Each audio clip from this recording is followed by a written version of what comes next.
La philosophie de la soustraction à plus de 50 ans. Bienvenue dans notre vidéo numéro 3 du calendrier de l'Avent.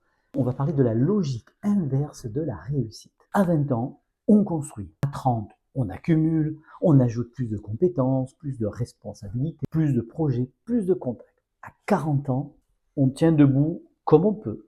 Mais à 50 ans, la vraie question n'est pas qu'est-ce que je peux ajouter. La vraie question, c'est qu'est-ce que je dois enlever.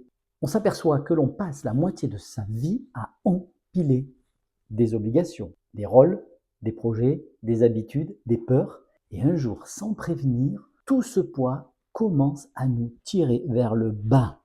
C'est ce que j'appelle la philosophie de la soustraction. Notre cap, on ne le retrouve pas en ajoutant une nouvelle formation ou un nouveau lobby épuisant.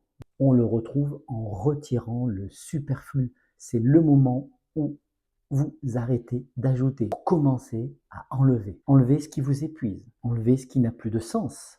Enlevez ce qui appartient à l'ancien vous. Enlevez toutes les loyautés invisibles. Vous savez, c'est il faut, je dois. Ça a toujours été comme ça. On a toujours fait comme ça. En fait, à 50 ans, votre liberté ne se crée pas en faisant plus, elle se crée en faisant moins, mais mieux.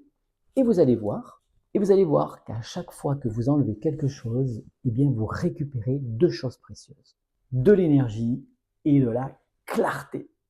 Et votre deuxième vie ne commence pas quand vous changez tout, elle commence quand vous retirez tout ce qui vous empêche d'avancer. Alors aujourd'hui, votre mission, si vous l'acceptez, qu'est-ce que vous pouvez soustraire dès maintenant?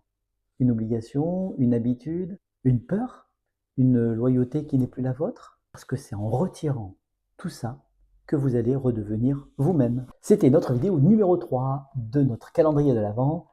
À très vite, couvrez-vous bien, n'ouvrez personne et prenez bien soin du rock'n'roll.